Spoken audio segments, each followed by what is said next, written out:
Did too I miss far. any? Did I miss any sources outside of the Bible? We talked about Gnostic sources, church fathers. We talked about Jewish Roman sources. You meant Lucian, Greek. Are there any other archaeological discoveries or sources we missed that are a part of this, or do you feel like we covered it? There are a number of archaeological sources that are at least relevant. Okay.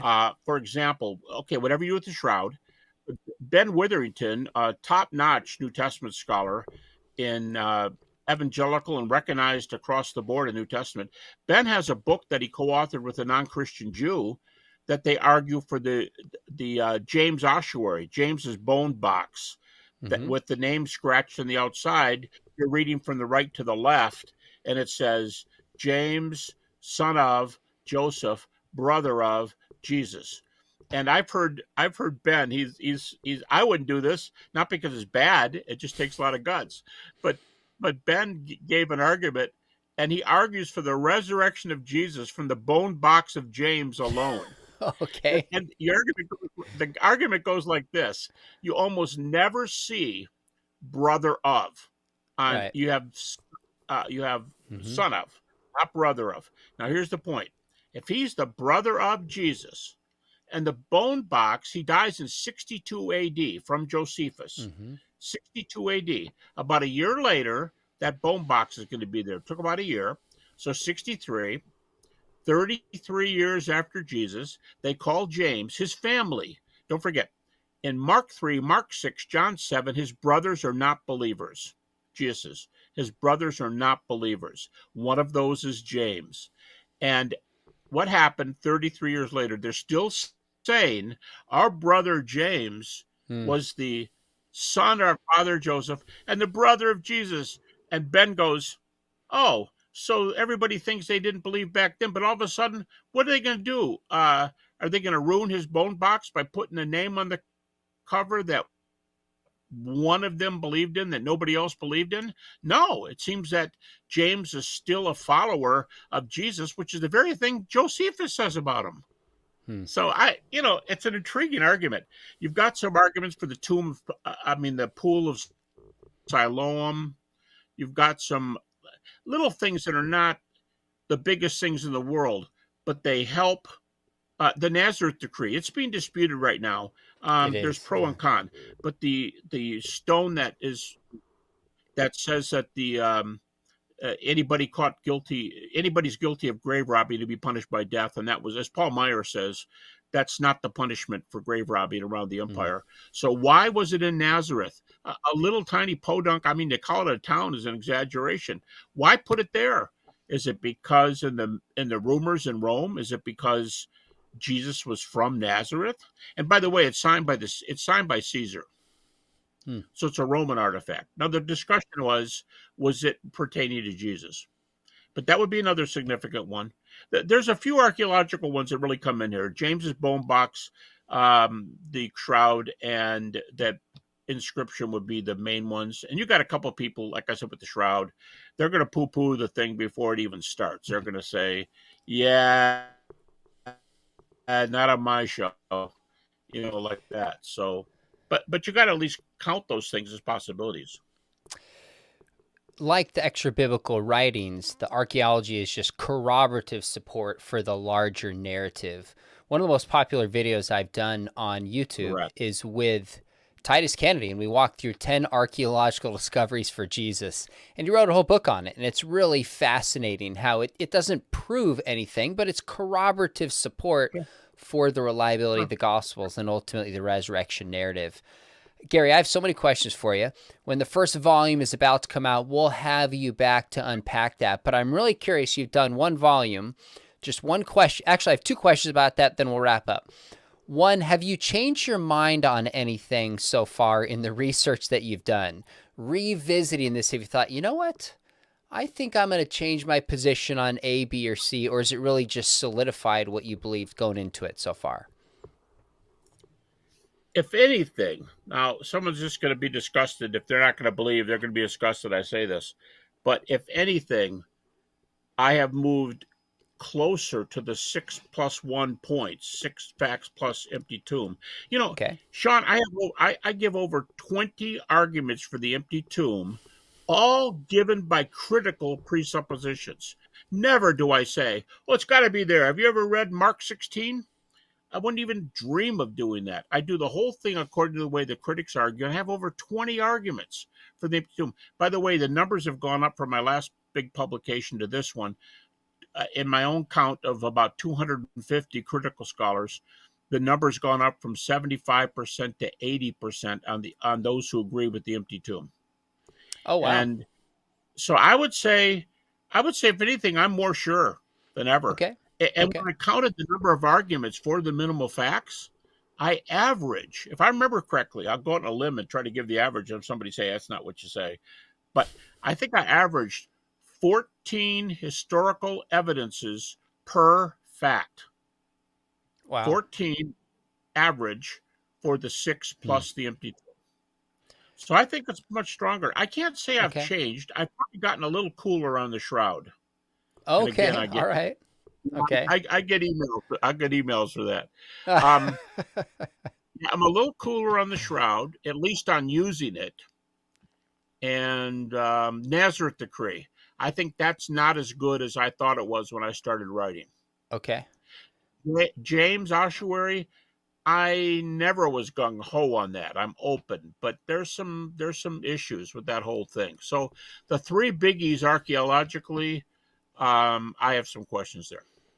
Craig Evans is really convinced. I interviewed him maybe 4 or 6 weeks ago, and he's convinced the ossuary is legitimate, lays out his arguments for that, interestingly enough.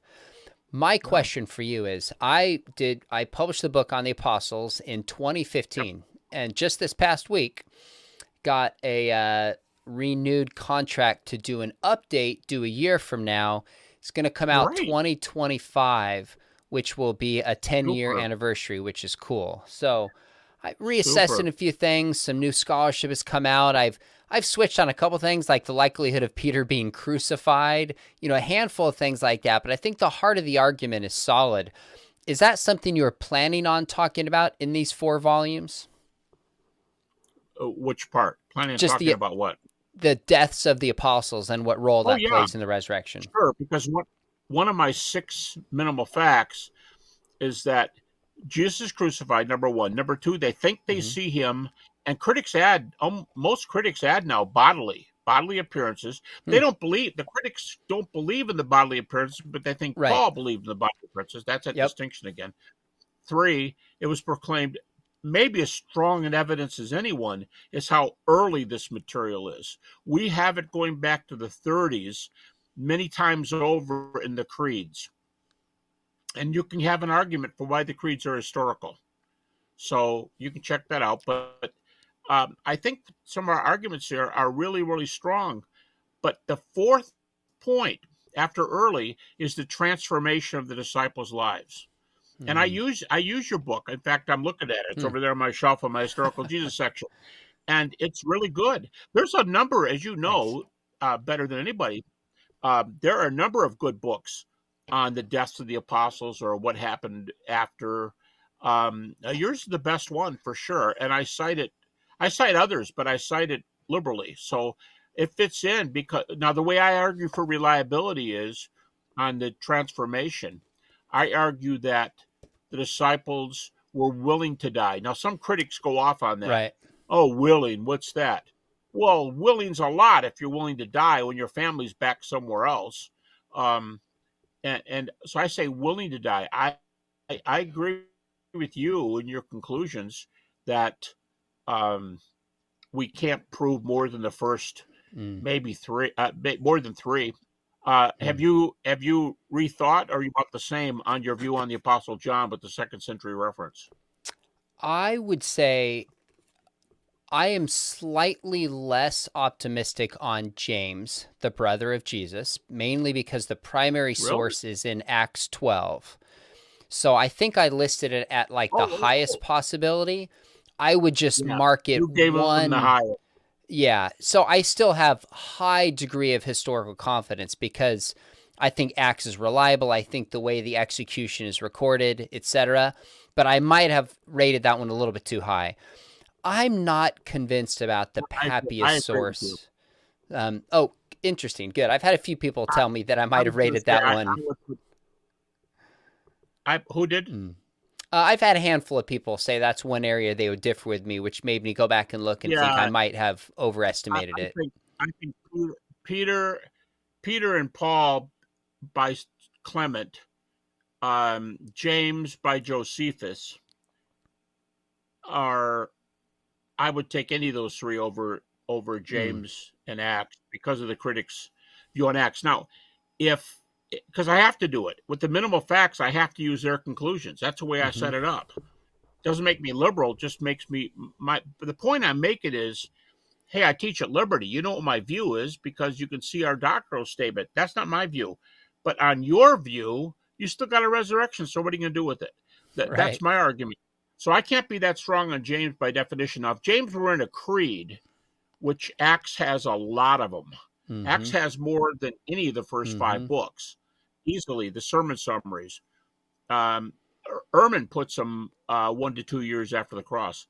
If James were in there, that would do it. That would be nice. To the other, but you still don't think John's there. I'm going to go back and revisit that. I mean, if I thought John was there, it would only make my argument stronger if I had another martyr. And Witherington and Bauckham lay out their reasons for the martyrdom of John. I'm just skeptical. I don't know that I buy it. And I think there's plausible responses to their views. So I have set in this fall, I have some writing projects this summer. And in the fall, I'm going to start next spring. I've been, for the past 10 years, collecting books and articles, and I'm going to print it out and just pour through all of this. So I'm open to reassessing all of these if the evidence is there. But what I've seen on John so far, I'm not convinced by it. That's fine. The big three are the ones we need because the big three are the same three that are present in Galatians 1. And all the critics, there's almost no critic. There are very few critics who are critical of what went on in Galatians 1. And then, of course, John shows up in Galatians 2, 14 years later with the second meeting. So John would fit into 2, but the other 3 are all there in 1. And by the way, I think that's the best reason for why the creeds deserve maybe first place in the evidence. I'd have to think about that. But maybe first place in the evidence. The creeds are so early. I'd say 2 things. In fact, I've just said this recently. 3 best arguments for the resurrection. I think the first 2 tied for first place are the creeds backed up by Paul's trip to Jerusalem. Because in 2 trips to Jerusalem, in chapter 2, verse 1, he says, I went over the gospel with them to make sure we were all on the same page. And they gave me they gave Barnabas and I the right hand of fellowship, and they added nothing to my account. So, and Bart Ehrman, of all people, he might have wished he didn't say this, but in one of his books, he says about that trip to Jerusalem, he says, where do we get closer to eyewitness testimony than right here? That's a great comment. Wow. And it's the same James, Paul, and Peter that you have in your book, along with the brother of, Zebedee's son, James. But you have those sources right there. So I think it's a great amalgam coming together. So, Gary, we started this interview, and you talked about this endorsement of your book by R.T. France that was so glowing. But then when he wrote it, it wasn't quite as glowing. I just want you to know, I have you on record saying this is the best book of its kind. So I looked on the back, and there's no endorsement from you. So I just might have to use that on the update since you said it publicly. You take it. By the way, that wasn't R.T. France. That was F.F. Bruce. Oh, F.F. Bruce. That's right. F.F. Bruce. So fair. But yeah, I think that. Well, did you ask me for one for that book? I probably did. I probably didn't bother you, but for the update, you better believe I will. I'll reach out if you're able to do it. Would be awesome. You do it. I'm willing to say that. I just said it. I appreciate that, Gary. I can't wait. When is the first volume going to come out? You said it's done and edited. When should it release? if there's no delays, that means trains and boats not bringing paper to the, if there's no delays, and right now they're right on. They're right on Okay. this January, coming up this next January. January. Great. Awesome. 24. And then is the plan each year one will come out or 2 years apart, or you don't know? No, That's down the they're road. actually planning it every 8 months. Whoa. Okay. And the first one is all on evidence, and it's just short of 1,100 printed pages. The second one, okay, I'll toot my horn here. As far as I know, the longest book in existence, the longest treatment on naturalistic theories, is Mike Lacona's doctoral dissertation, and it comes in at just under 250 pages on naturalistic theories. Mike's in my book, The Case for the Resurrection of Jesus, is about 100, counting endnotes in both cases, 100 for naturalistic theories. My second book is totally on alternative theories, naturalistic and otherwise, and it came in at just under, this is manuscript pages. It's not out in page proofs yet. Sure. The first one is. But it's just under 1,100 pages. 11. That's incredible. That's going to be a wealth of resource. It might be 950 in naturalistic theories, 950 printed pages. And I try to cover everything. Wow. Crazy thing. I mean, Mike and I did Elvis resurrection appearances. we did UFOs in an earlier book. That's good. So. Well, I can't wait for that to come out. We'll cover it. We'll talk about it. We'll have you on. We'll push it. As you know, I teach the resurrection class at Biola Talbot School of Theology in our program. So as these come out, I will incorporate that. What's that? I taught that course for I was a visiting professor for 15 years, and I taught it a lot. There were good students there. You got good students at Biola. We do. They're always inquisitive, always came after it, always wanted to debate things after class, and that was really good. That sounds like our students. They're eager for that, and we look forward to it. Sounds like you're coming out. Did I get the memo right? You're coming out for a day to spend with our students in June? No, Craig Hazen asked me to do it by Zoom, but I am doing it live. Got it. Okay, got it. But you'll be there live connecting with us. Excellent. Yeah, and the funny thing about it, the tough thing, is that I just finished teaching a PhD course for the whole week about an hour or an hour and a half before I go on to do that lecture for an hour. Oh, wow. So I told Craig, I said, I might fall asleep. I might be dead. I just would have taught the resurrection. I mean, no, it's not resurrection. What is it? Oh, it's a course on doubt. Oh. And this year they asked me to add a component.